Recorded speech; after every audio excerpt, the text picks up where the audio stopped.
Hi everyone. Thanks for joining me. I am Heather with Rose Hill Paper Cottage. And the last video, we had done like the cover. And I had a few things still to like finish up. And I had talked about, some of the stuff I had done. So what I want to do is I want to show you what I did, get that all kind of like finished up. And then we'll go to the inside. And I'll show you kind of where my thought process is and where I've kind of started to do some things, and we'll just go from there. So anyway, here is my cover. And what I did was I found this. I have it like wrapped around. It's an embroidery floss, and it's kind of shimmery. So it's really, really slick and it slips around. And I just had this, Post-it note pad and I just like wrapped it all around. But if you'll see, it just goes into different colors. So I don't know if you've seen that before, but it's really kind of cool. And so what I did was I just, I didn't, I just started and then I just went. And what I did was I pulled the thread until I liked the colors, that it showed on here. I just kind of like positioned the thread so that it was, it looked good to me, basically. And then all I did was it's a 6-strand. I used all 6 strands, and I just basically took 3 strands on each side and then tied it into a knot. Because if you try to tie, well, for one, it's difficult if you try to tie the whole thing into a knot. But the other thing is that it creates like, bulk, and I didn't want that. So you'll just see that I basically did like, I kind of like, secured it obviously to the cover just a little bit, but not a whole lot. I just went back and forth through the pocket, and it does a couple things because this fabric gets pretty stretchy. So it'll kind of like, control that stretchiness of this pocket. And then, I don't know. I just think it looks really super pretty. The other thing that I did was I did go ahead and do that dotted sari trim here. So I just followed, kind of, the shape here. I mean, it doesn't have to be perfect again. And I did it 4 times because I must have like torn some of the sari like in half. So obviously, you're going to gauge that based on the width of your sari. If you have a really wide one, then you could probably just get it with 2 passes. But anyway, that's what I did there. And then I added, and I don't know if you can see this very well, but this is a little bit of lace. I just wanted there to be like texture and interest without adding like additional color. So I did this lace patch here. So I just thought that was really pretty, and I'll show you how I did it because I'm adding it to this back side. So you'll see that I did the sari trim here, and I had like a wider piece. So I only put down 2, like I said, you'd probably get away with on the top. The other thing I did was in your pack, you have this like cross stitch looking. It's like from a pillowcase, like a recycled pillowcase. And what I did was I stitched it down, and then I kind of followed the design, and then I stitched up the middle, and I thought, I really feel like it needs more stitches. It needs a little bit more, interest. It was just like these 2 puffs, and I was like, I want it to blend in more with the cover. So I just kind of like just did several different stitches. And I really like how that turned out. So then you'll see here where I've added this lace. So basically, this is what I do. What's great about lace is that it's see-through. So you can really see your design behind it. Now, if you are using something that's colored, then obviously that's going to be a little bit, tougher to like see, but you'll have to like, as you sew, you can pull it up. But what's great about the lace is that it was fairly easy to follow this design. And I basically put the whole piece down. So I had my cover out like this. I had the whole piece down, stitched around it, and then now I'm going to just trim it up. So pretty simple. I mean, and again, stuff like this just doesn't have to be perfect. It's not going to matter. I, have worked on that, over the years of everything having to be, so perfect, and it really doesn't. Most of this stuff is incredibly forgiving. And actually sometimes the messier things look, the better, that they are. So it just kind of depends. So I just basically am just taking my scissors really close and just kind of like trimming. So super easy, to do here. And I think that's pretty good, really. Maybe just a little bit more right there.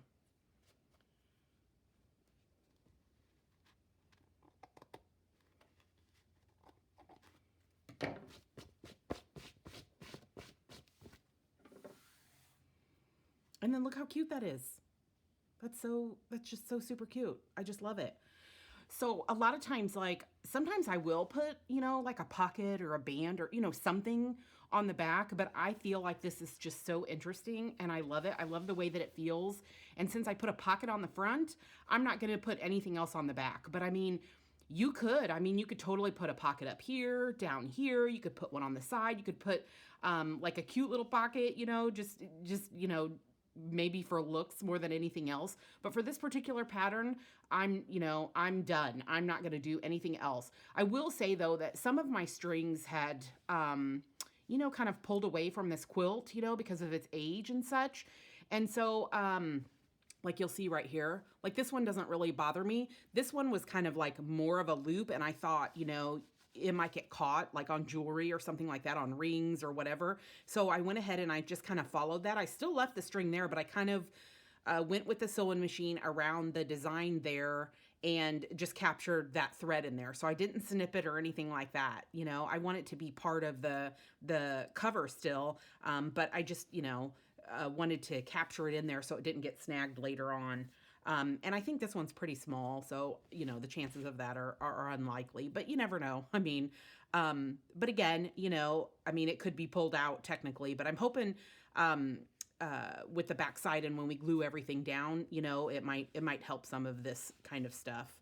So we'll see, because, I have stitched, so I have stopped that thread. So even if it does get pulled out on a later date, it is going to get captured still with my stitch, going that way. And so it wouldn't continue, to unravel or anything like that. So yeah, so basically this is what we've got. So now I want to kind of talk about the inside. So I played around with like a few things. So I have this piece here, and when I had it originally set, I had it, I think my piece was like this. So then when I decided I was gonna, do side pockets here, which you don't have to. I mean, you could do a pocket here. You don't even have to do pockets, actually. You could do like a band. You could really do whatever however you want to design it. But I wanted to do like, I was kind of leaning towards a side pocket since I had done the front pocket. I didn't want to mimic it here really. And I could have mimicked it on the back, but I really wanted to use this material. And so, and I wanted it to go sideways, since I had it going this way. I know it's just kind of the way that my mind works, but it just seemed right to me. So I really wanted it to go lengthwise, but I could have done it this way, but I didn't want it to be like something I've already done, if that makes sense. So, I had this piece and I trimmed it, but then I didn't think about that I might be covering this up. And I really wanted that to show. And you know what? If it doesn't matter to you, then it doesn't matter to you. Then you don't need to even, worry about that. But because I had already cut it, and this was going, and and it was like this size, and my pocket was going to be like here, I wanted to see more of like the flower, so I extended it. So what I did was I just took this old like tea towel and just extended my length back out again. So see, like I said, mistakes, they can be fixed. They're pretty much everything is fixable. So don't get worried about making mistakes and stuff, because they can be fixed generally somehow, one way or another.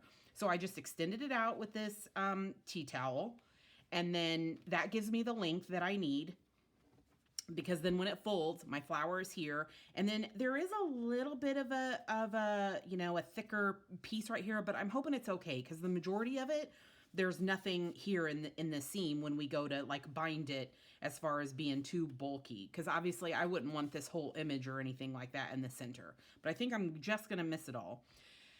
So then that brought me to the front. What do I want to do to the front? Well, I could have left it as is. I could have put, a pocket up here. I could have put, like a little tuck or something like that.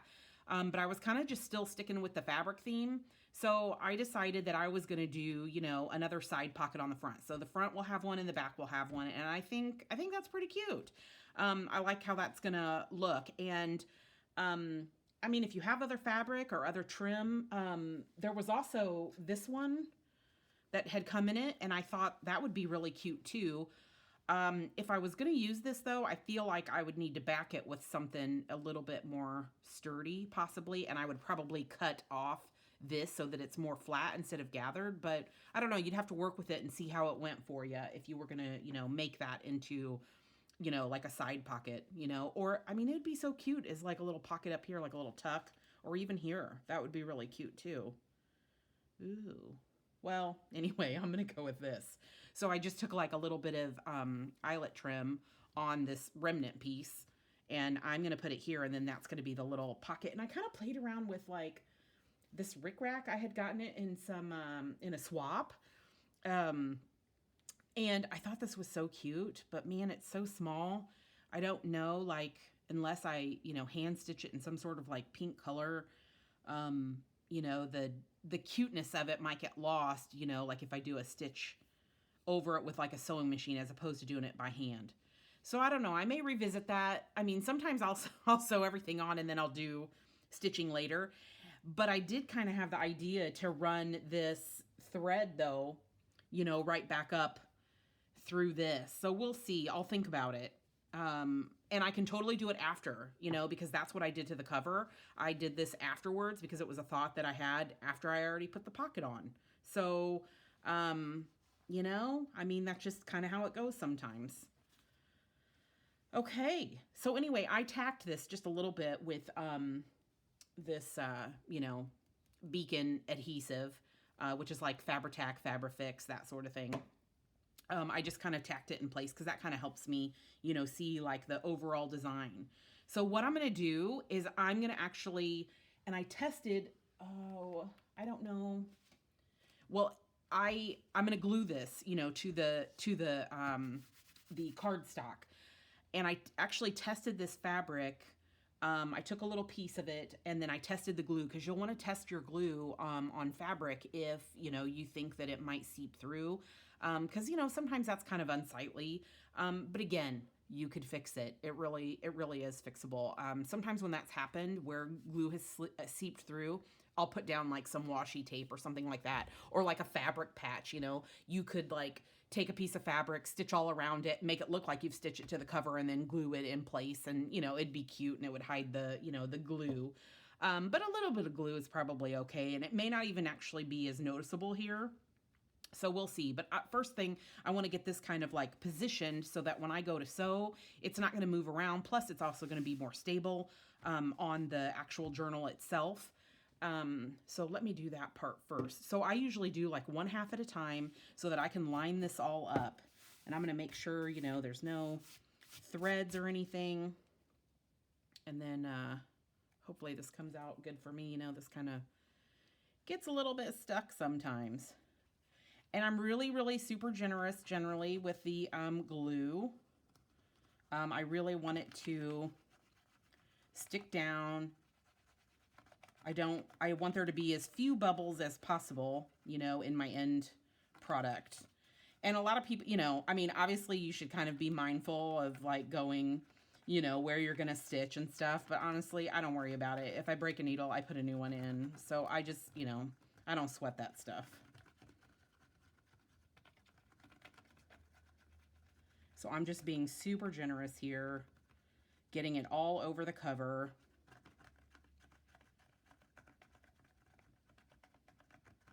And hopefully my little test that I did will prove to show that it won't bleed through this, but we'll see.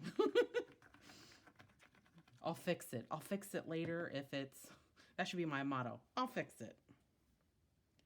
Okay, so what I want to do is I want to make sure I'm lining it up kind of like where I visualize it being. Okay, so I think that is good. And it's all right if there's some overhang because I can cut that off later. I want to make sure.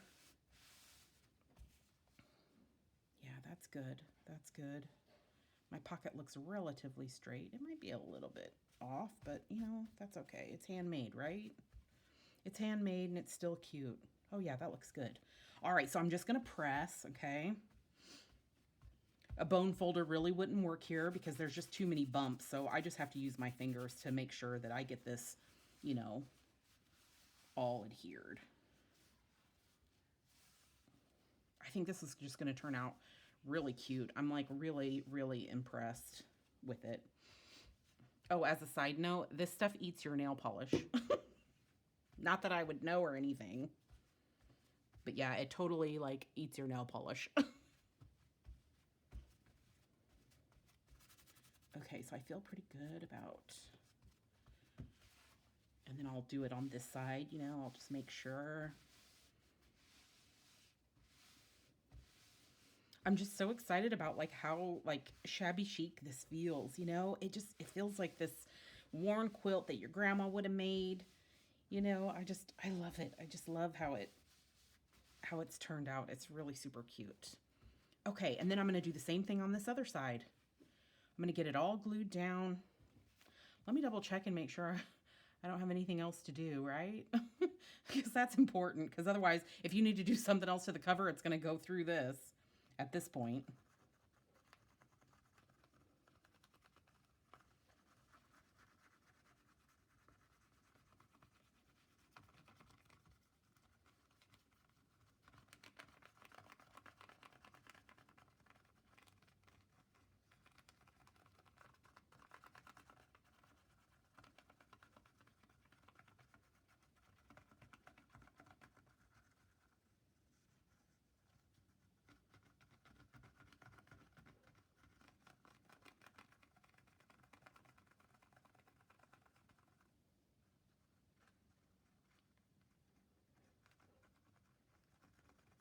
Oh, another tip.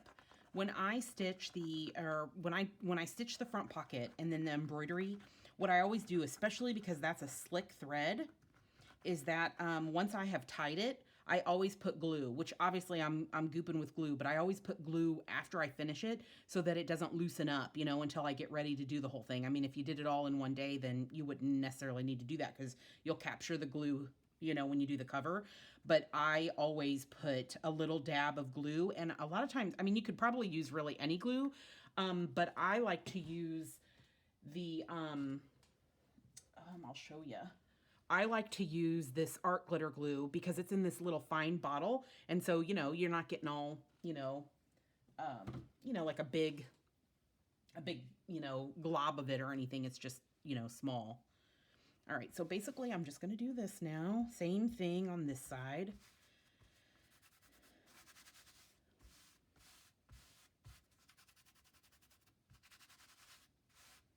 And you can kind of see like the color, like you probably can't see it on camera, but I can kind of see it from the embroidery thread. I can see like a little bit of color, but it's, close enough to the spine. I don't think you'll see it in the overall project, but those are just things that you have to kind of like think about or, work out later, fix. It's just, it's just stuff that, it doesn't dawn on you until after it like happens. But I'm not concerned, so I can see like a little bit, maybe I'll show it to you closer. So I can see like a little bit of like pink through there. But in the overall, I don't think it'll matter because like, again, it is right in that seam. Okay. So then I'll just talk about, because I mean, I need to let that dry fully, really, really good. But I'm going to basically, I had stitched this and I did a zigzag to make sure I captured, that back trim. Another idea would be that you could just, cut that off, so that you could have this straight. But because this is so short, and I think you guys all got this in your kit, but I think yours might be like a little bit wider, maybe more like, like this, but maybe not that wide. I didn't go for this one though because of the color with the back of the cover. I really liked the creamy, even though this white really looked good with this. I liked that it was smaller. I auditioned it and it didn't pass. But I think this will look really cute. So I'm also going to like glue this in place, around the edges. So you know what? I could just do that right now. Because I can make sure that, I might just go ahead and cut some of this so I can see exactly where I'm positioning it. So I do a good job placing it. Okay. So what I'll do is I will just go on the, I might even just apply it here. And really, I just need to tack it. I need to tack it in place so that when I go to sew, it's there, you know, it's there and it doesn't really like move on me. So that's basically all I'm doing, just tacking it.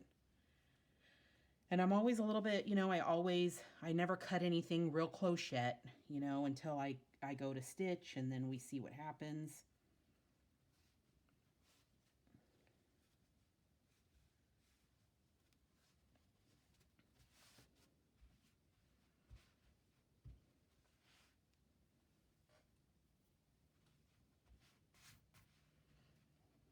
Yeah, so I think that's going to be like really cute, you know, so there'll be like a little pocket there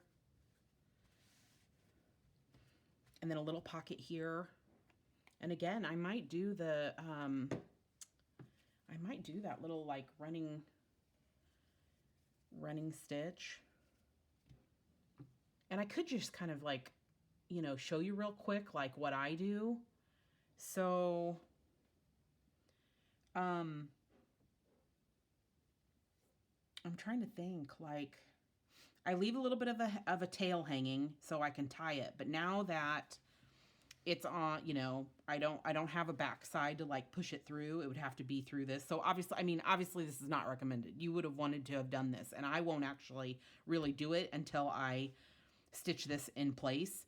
But you'd want to do it the other direction. But I like to make things difficult sometimes. So there we go. So I would have to knot this then at the end. But I won't do it until like I decide like my pattern, if that makes sense. Because I may not want this dark blue there, you know? I may want to kind of stay with like, this is just so pretty, you know, like in the pinks, you know, and then in that cream and green. So it may even be something that I do, like when I'm putting it all together. But, you know, because I may not decide until I decide like how I'm going to like finish it, what kind of, you know, if I'm going to put some papers in here or whatever, and I may want to kind of like match it up, you know. I mean, sometimes I do stuff like that. So, yeah, I don't know. But I do love the way that it looks on the front, and I think it looked cute this way.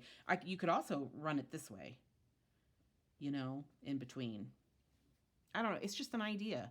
Another cool thing was like this came in your kit, and I had thought about doing something like this. So I had like, where's my seam ripper? I use the seam ripper a lot to like do fine little things. So I had like taken the little chenille bump through it to like hold it all down. And it was kind of cute. I almost did this to the front pocket until I came across like the stitches. And this is a little bit fiddly, you know. But the seam ripper really helps to do it, to get it. But it would, you know, it takes a little bit. And then you can just kind of pull on it and pull it through. And then you have like all these like little tufts.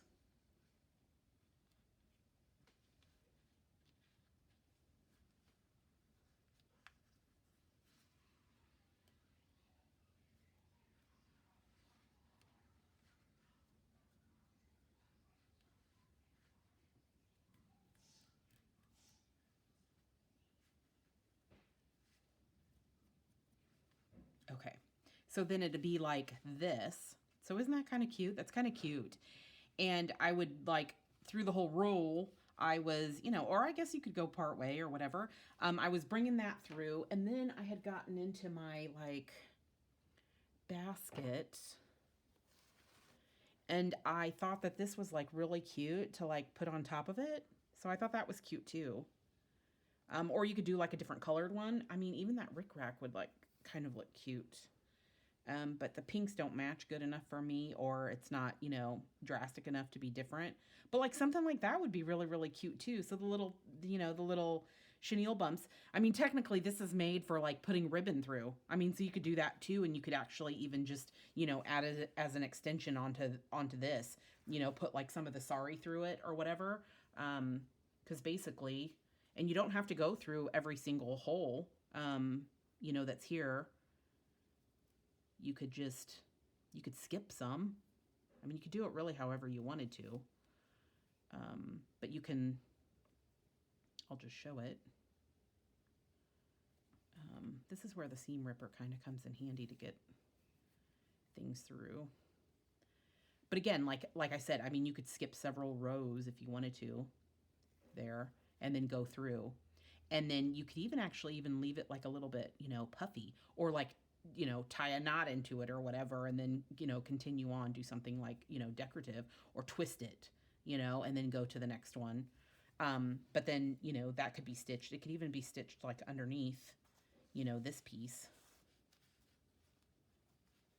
like that, and then you've got the sari instead.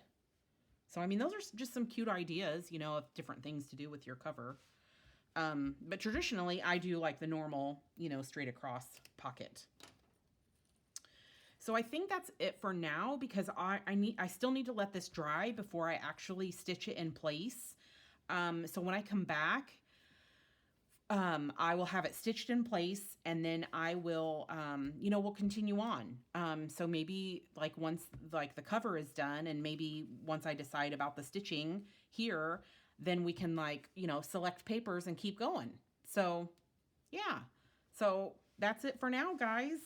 I hope you enjoyed this. I know this was a little bit shorter, but I really do need to wait for that to dry, since I'm only working on one. And then, look out for the next video. Thank you.